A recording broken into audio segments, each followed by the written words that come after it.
प्रिय विद्यार्थियों, कक्षा 10 हिंदी विषय के अंतर्गत क्षितिज भाग 2 नामक जो आपकी पाठ्यपुस्तक है, उसी में गद्य भाग के अंतर्गत पाठ दिया हुआ है लखनवी अंदाज, जो कि एक व्यंग्यात्मक कहानी है। यशपाल जी के द्वारा रचित इस व्यंग्यात्मक कहानी का जो सारांश है, आज हम उस सारांश को प्रस्तुत करेंगे। उससे संबंधित जो भी सामाजिक स्वीकृतियां हैं और उस नवाबी अंदाज का जो यहाँ पर चित्रण किया गया है, उससे भी हमें साक्षात्कार मिलने वाला है। तो आइए विद्यार्थियों, इस कहानी का नवाबी अंदाज जो व्यंग्यात्मक कहानी है, इसका सारांश प्रस्तुत करते हैं। ये विद्यार्थियों, सबसे पहले आपको यह ध्यान रखना है कि ये जो नवाबी अंदाज है वो क्या है, कौन सी विधा में है, कहानी है, और कहानी भी कैसी है, व्यंग्यात्मक यानी कि व्यंग्य प्रदान करने वाली ये कहानी है। ये कहानी विद्यार्थियों, इसमें किसका व्यंग्य किया गया है? ये शान शौकत को दिखाने वाली बनावटी जीवन शैली पर एक कटाक्ष करती हुई कहानी है। जो जीवन शैली व्यक्ति की चलती आती है और उसमें यदि दिखावटीपन होता है, दिखावा होता है, प्रदर्शन करने की चाह होती है, कोरा प्रदर्शन जहाँ पर किया जाता है, वहाँ उस पर व्यंग्य किया गया है। उस स्थिति पर एक बार इसमें लेखक अपने जो यहाँ पर प्रदर्शित किया गया है, लेखक का जो अनुभव है उसको बताते हैं कि एक बार नई कहानी लिखने के उद्देश्य से, और लेखक ने सेकंड क्लास जो रेल का डिब्बा है उसका टिकट लिया है और अपनी रेल यात्रा प्रारंभ करनी चाहिए है। और वे जिस डिब्बे में बैठने के लिए घुसे हैं, उस डिब्बे में एक सज्जन पहले से ही बैठे हुए हैं और लखनवी अंदाज जो वहाँ उस व्यक्ति के अंदर झलक रहा है और पालती मार करके वो बैठे हुए हैं। और पहले तो दोनों ही व्यक्ति आपस में एक दूसरे को देख करके यहाँ पर अचंभा सा करते हैं कि उन दोनों में संकोच एक दूसरे के प्रति होता है। लेखक तो ये सोचता है कि मैं नई कहानी लिखने के उद्देश्य से और यहाँ जो रेल की उस डिब्बे की जो खिड़कियाँ हैं, उनमें से प्राकृतिक दृश्यों को देखता जाऊं और कोई ऐसा नई कहानी का जो शीर्षक है वो मेरे मन में इस यात्रा के दौरान उद्भासित हो जाए, मन में आ जाए, तो उस प्रकार से कहानी लिखूं। और उसने समझा था कि यहाँ अकेलापन होगा, कोई भी इस डिब्बे में नहीं होगा, मैं अपनी उस जो उद्देश्य है नई कहानी लिखने का उसको पूर्ति करूँगा। और वहाँ एक नवाबी जो शान शौकत वाले व्यक्ति थे, नवाब साहब, वो बैठे हुए हैं, जो लखनऊ के नवाब के जैसे दिखाई देते हैं। और वो इस प्रकार से वो भी अचंभित रह जाते हैं और उस लेखक को देख करके और एक अजनबी जैसा व्यवहार वो करते हैं। वहाँ लेखक ने आगे स्पष्ट किया है कि उस जो नवाब साहब है उसके सामने दो ताज़ा और चिकने खीरे एक तौलिए पर रखे हुए हैं। बैठे हुए नवाब साहब ने लेखक से खीरे खाने की पेशकश की जाए, आग्रह किया है कि आप खीरा खाइए। लेखक ने शुक्रिया करके उस खीरा खाने से मना कर दिया है।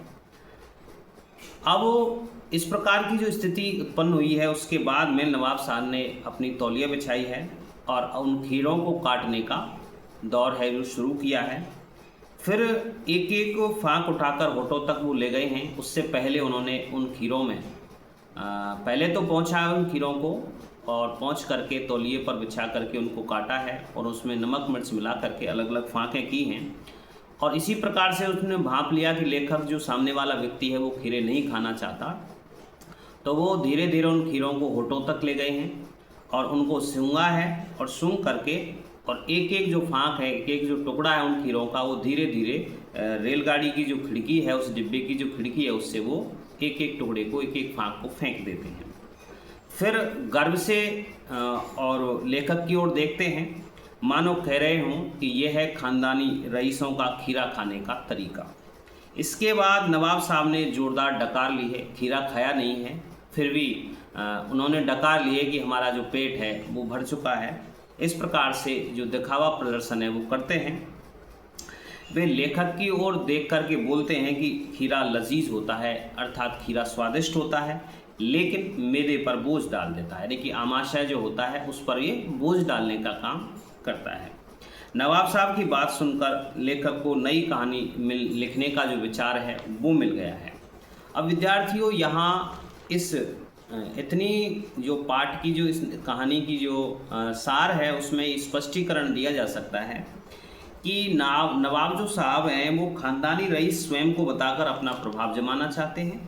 उनके मन में नवाबी प्रदर्शित करने का जो अहम पूर्ण भाव है वो समाया हुआ है और नवाब साहब ने लेखक के मन पर लखनवी नवाबी की जो मिथ्या धाक है, झूठी जो धाक है, वो जमाने का प्रयास यहाँ पर किया है। विद्यार्थियों, कहानी में आगे बढ़ते हैं और किस प्रकार से इतनी कहानी का जो औचित्य है वो क्या है, क्यों इस प्रकार की कहानी लिखी है और इसका क्या औचित्य लेखक ने बताया है, तो हम ये कह सकते हैं कि 3 चीज़ें हैं विद्यार्थियों। नई कहानी लिखने के लिए जो आवश्यक 3 बातें हैं वो यहाँ पर बताई गई हैं कि विचार, घटना और पात्र, ये 3 चीज़ें हैं। एक तो विचार, यानी कि मन में जो विचार हैं वो आवश्यक है नई कहानी लिखने के लिए, और एक किसी घटना का आधार होना चाहिए, यानी कि घटना अवश्य होनी चाहिए जिससे कि संवादों के माध्यम से और कथानक के माध्यम से वो कहानी आगे बढ़ सके। तो यहाँ पर विचार, घटना और पात्र होना भी जरूरी है। उसके अभाव में कहानी नहीं लिखी जा सकती है, क्योंकि कहानी लिखने के लिए 3 बातें आवश्यक होती हैं, तीनों चीज़ें उसमें होनी चाहिए। लेखक के अनुसार जिस प्रकार से बिना खीरा खाए पेट भरा जा सकता है, उसी प्रकार बिना विचार, घटना और पात्रों की कहानी भी कही जा सकती है। कहने का तात्पर्य है कि अर्थात इससे न तो पेट भरा जा सकता है और न ही कहानी का सृजन हो सकता है, अर्थात तीनों चीज़ें उसमें आवश्यक होती हैं। विचार है, घटना है, पात्र हैं, इस प्रकार से। अब विद्यार्थियों, इस पाठ के संबंध में जो कहे जाते हैं कि पाठ के शीर्षक नवाबी अंदाज के अलावा क्या क्या हो सकते हैं, तो उसमें 4 जो प्रमुख पात्र वो शीर्षक हो सकते हैं इस कहानी के, वो इस प्रकार से हो सकते हैं कि दिखावे की जिंदगी, केवल वो दिखावा प्रदर्शित करते हैं यहाँ पर। दूसरा शीर्षक होता है नवाबी शान, किस प्रकार से प्रदर्शित की, नवाबी शान के रूप में शीर्षक हो सकता है। तीसरा कह सकते हैं खानदानी रईस, इसका शीर्षक हो सकता है। और चौथा हो सकता है नवाबी सनक। सनक के बारे में भी हम आगे पढ़ेंगे कि सनक होता क्या है, ये कौन सी अवस्था होती है सनक। तो देखिए, नवाब साहब का जो व्यवहार था वो क्या एक सनक थी, यहाँ पर विचार हम करेंगे।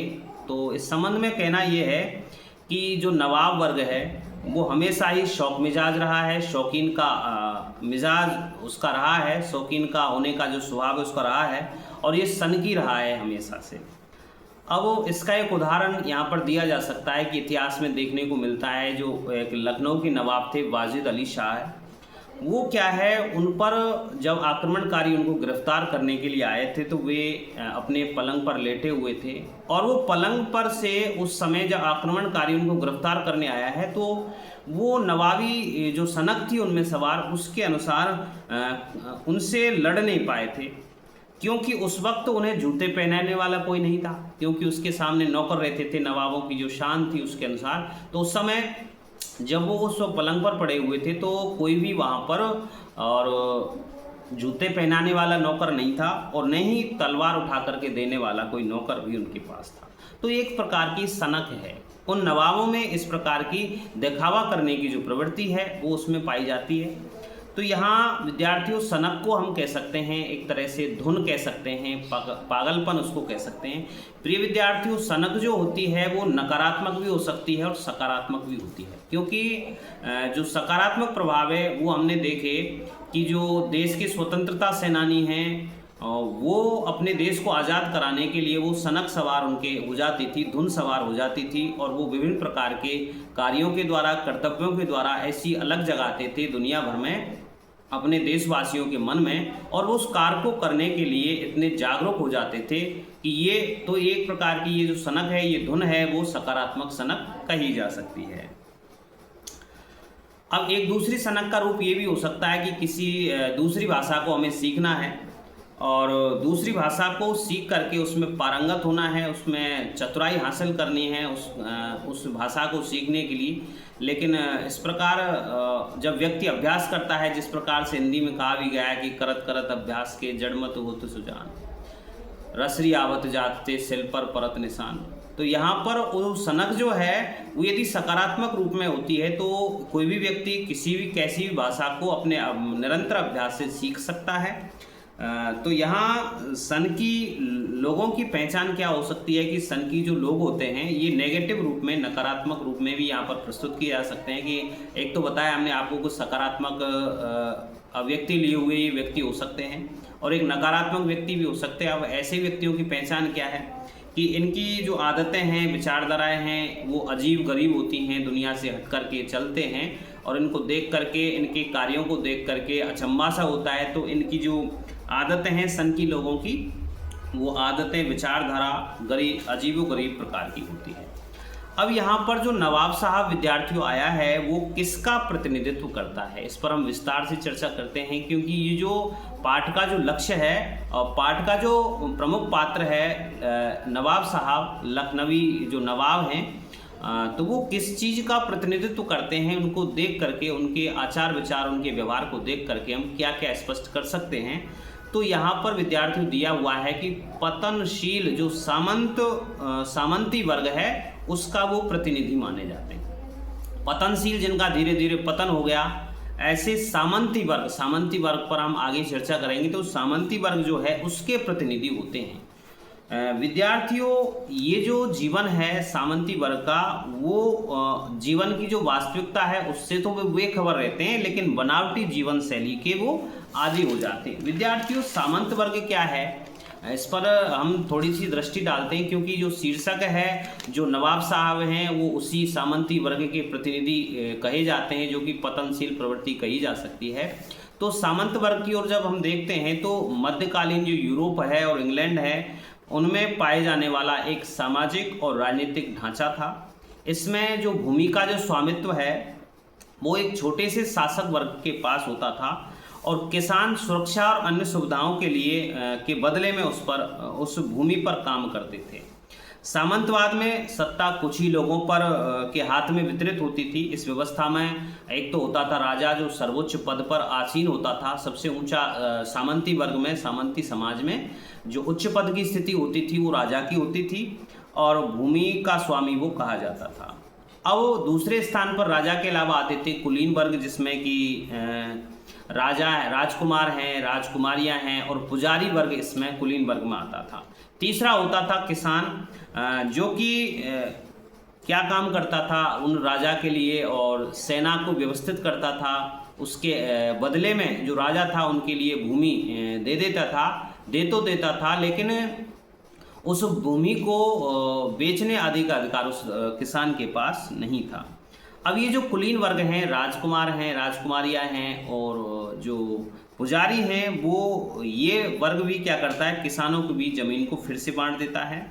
और जो यहाँ पर किसान हैं, वो इस किसानों के जो मजदूर हैं, किसान जो मजदूरों को रखते हैं अपनी खेती को करने के लिए, वो इस पदानुक्रम में सबसे निचले पायदान पर थे। सामंतगण क्या होते थे, राजा के जो स्वामी भक्त होते थे और उसकी रक्षा करने के लिए हमेशा सेना को सुसज्जित रखते थे। बदले में राजा से उन्हें क्या मिलती थी, भूमि मिलती थी। लेकिन सामंतगण क्रय विक्रय के अधिकारी नहीं थे। तो इस प्रकार से वो राजा के जो प्रतिनिधि के रूप में थे, उस भूमि को बांटने का जो कार्य और मजदूरों के बीच में वो करते थे सामंतशाही। तो वो एक तरह से राजा का प्रतिनिधित्व करते थे। जो भूमि की जो वास्तविक अधिकारी थे किसान, वो उनसे बहुत दूर थे, लेकिन वो उनके माध्यम से राजा के आदेशों की पालना करवाना और वो बिचौलिए का काम वो सामंत वर्ग, सामंती लोग जो करते थे। एक तरह से शोषण करने का जो काम था वो यहाँ पर उन सामंती लोगों का था। वो दिखावे की प्रदर्शन पर बहुत अधिक बल दिया जाता था उनके द्वारा। दिखावे की उनकी जो प्रवृत्ति है, आदत है, व्यवहार है, उनकी बन गई थी। तो उसी दिखावे की प्रवृत्ति को यहाँ पर प्रस्तुत किया गया है उस नवाब के द्वारा, और लखनवी नवाब जो नवाब साहब है उनके द्वारा। विद्यार्थियों, पाठ में नवाब साहब का जो व्यक्तित्व है अर्थात चारित्रिक विशेषताएं हैं जो यहाँ पर प्रकट हुई हैं, वो इस प्रकार हो सकती हैं कि वो मिलनसारता से रहित वो व्यक्ति माने जाते हैं। जैसे ही कोई दूसरे व्यक्ति ने, उस लेखक ने वहाँ उस रेल के डिब्बे में उसमें प्रवेश किया जहाँ पर नवाब साहब बैठे हुए थे, तो जैसे ही लेखक आए हैं तो वो उनसे मेल जोल नहीं करना चाहते। वो तो अपने को श्रेष्ठ मानते हैं, तो यहाँ पर मिलनसारता का अभाव यहाँ उनके चरित्र में की विशेषताओं में देखने को मिलता है। और दूसरा जो इनकी विशेषता है, चारित्रिक विशेषता, वो ये कही जा सकती है कि सनकी स्वभाव वाले हैं। ये जो सनक के बारे में हम चर्चा कर चुके हैं, तो एक धुन होती है, ये सनकी स्वभाव के हैं। इनकी जो स्थिति है वो अजीबो-गरीब होती है, इनका जो व्यवहार, आचार व्यवहार है वो अजीबो-गरीब होता है। तो इस सनकी स्वभाव वाले हैं, मिलनसारता से युक्त रहित हैं, ये अकड़ दिखाने वाले भी हैं और झूठी शान शौकत दिखाने वाले हैं। नवाबी जो नफासत, कुछ शब्द आए यहाँ पर, नफासत, नफासत कहते हैं सुंदरता को। नवाबी जो नफासत है, नवाबी सुंदरता है। नजाकत, नजाकत कहते हैं कोमलता को, उससे पूरित व्यक्ति ये दिखाई पड़ते हैं। विद्यार्थियों, कहानी के से जो प्राप्त संदेश है, जिससे हम कुछ सीख सकते हैं, जिसको आधार बना करके यह कहा गया है कि इस कहानी से शिक्षा हमें क्या मिल सकती है, तो वो ये है कि हमें हमेशा दिखावटी जो जीवन शैली है उससे हमेशा दूर रहना चाहिए और वास्तविकता का हमें सम्मान करना चाहिए या सामना करना चाहिए। वास्तविकता अर्थात जो बनावटी या दिखावटी जीवन शैली उससे दूर रह करके और वास्तविकता का सामना हमें करना चाहिए। जो लोग सनक भरी आदर्शों से पेट भरने का दिखावा करते हैं, उनको सनक है, केवल पेट तो भरा नहीं है। यहाँ देखा आपने नवाब साहब की स्थिति को देख करके, उसके चित्र को देख करके कि खीरे भले उन्होंने फेंक दिए हों, लेकिन वो कहते हैं कि उनका डकार ली उन्होंने, तो उनका पेट भर चुका है, तो केवल दिखावे की प्रवृत्ति वहाँ पर है। तो सनक भरी आदतों से वो पेट भरने का दिखावा करते हैं, लेकिन ये क्या है, अवास्तविक चीज़ें हैं। तो विद्यार्थियों, इस पाठ के सार में सबसे अंत में हमने प्रमुख टॉपिक भी लिया है, वो है नई कहानी। आखिर नई कहानी क्या है, क्यों वो इस शीर्षक नई कहानी लिखने के लिए प्रस्तुत हुए थे लेखक, और उस सेकंड क्लास के डिब्बे में वो प्राकृतिक दृश्य देखने के हैसियत से और यहाँ एकांत पाने के लिए वो इस प्रकार से सेकंड क्लास के डिब्बे में चढ़े थे। तो वहाँ क्या क्या आवश्यकताएं हैं नई कहानी लिखने के लिए, किस प्रकार से नई कहानी लिखी जा सकती है, इसके बारे में भी थोड़ी सी चर्चा है। तो जो नए कहानीकार हैं वो बिना घटना, पात्र और विचार, तीन चीज़ें पहले जो आपको बताई गई थी कि विचार, घटना और पात्र, उसके लिखना चाहते हैं। उनको वो नए जो कहानीकार हैं वो ये नहीं चाहते कि विचारों का होना आवश्यक है, पात्रों का होना आवश्यक है, घटनाओं का। तो नए जो कहानीकार हैं वो बिना घटना, पात्र और विचार की कहानी लिखना चाहते हैं और यथार्थ की उपेक्षा वो करना चाहते हैं और परजीवी संस्कृति की वो आराधना करना चाहते हैं। तो प्रिय विद्यार्थियों, जो यथार्थ को लेकर के मुंशी प्रेमचंद हिंदी साहित्य में कहानी लेखन को लेकर के चले थे, उसका गिरा हुआ प्रभाव धीरे धीरे और वास्तविकता को छोड़ दिया गया है। और प्रेमचंदोत्तर जो ये लेखक हैं, इन्होंने जो नई कहानी जहाँ से शुरू होती है, नई कहानी का जो वर्चस्व रहता है उसमें वास्तविकता को कोई स्थान नहीं है, यथार्थ शैली को कोई स्थान नहीं है और दिखावे की जो स्थिति है, परजीवी संस्कृति जो है, केवल दिखावा वहाँ पर प्रस्तुत किया गया है। तो विद्यार्थियों, ये नई कहानी की विशेषताएं हैं। विद्यार्थियों, आपको लखनवी अंदाज जो एक व्यंग्यात्मक कहानी है कैसी लगी, इस संबंध में आप कमेंट्स करें। चैनल को हिंदी परिवार की जो ऑनलाइन पाठशाला है उसको अधिक से अधिक आप शेयर करें, सब्सक्राइब इस चैनल को करें। अगले पाठ के साथ पुनः मिलते हैं, तब तक के लिए धन्यवाद।